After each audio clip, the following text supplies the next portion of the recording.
maybe about 3 days later.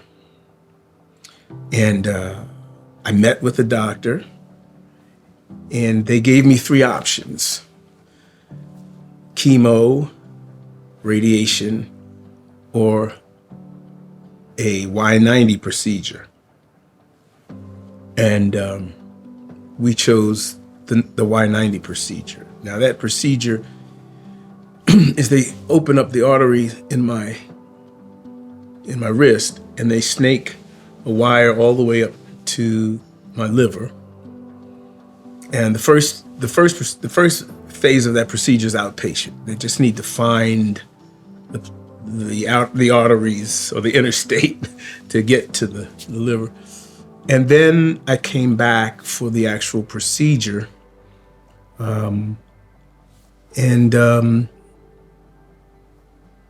I left the hospital. I came back to the doctors about maybe 2 weeks later. And he said, this is incredible what's happening to you. But we need to go back again because there are a couple of spots that we need to inject. I said, okay. So I went back to the procedure and finished the procedure, and that was about it. So from that point on, every 5 months I'd go back for an MRI, and the doctor would say, this is pretty unbelievable.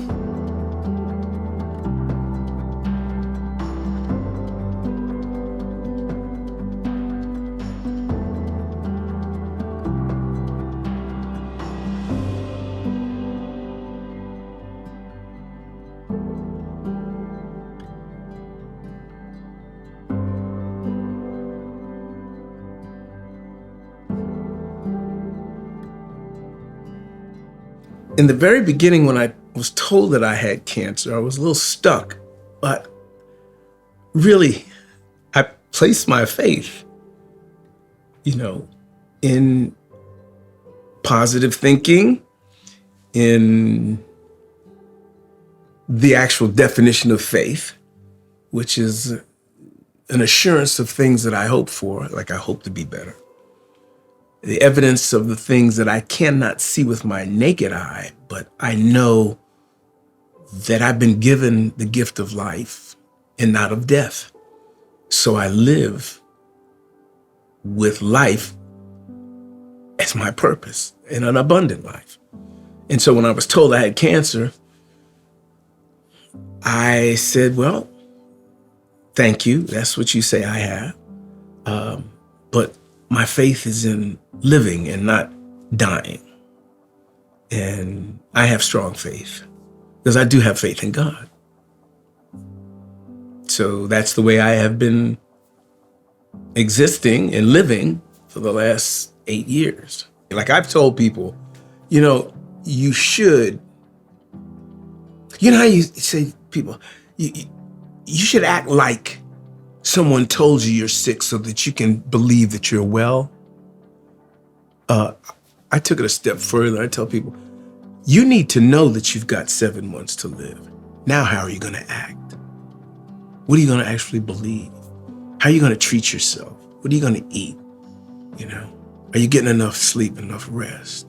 Are you exercising?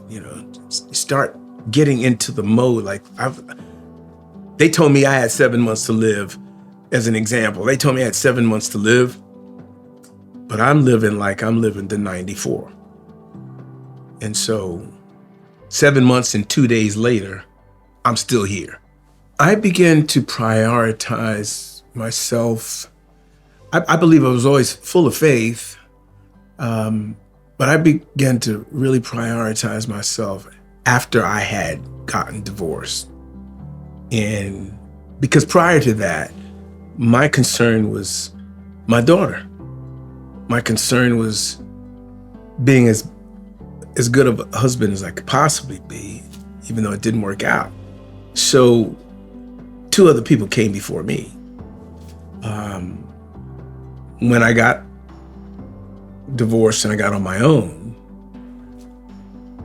that's when I began to really prioritize me, manicure, pedicure, facials,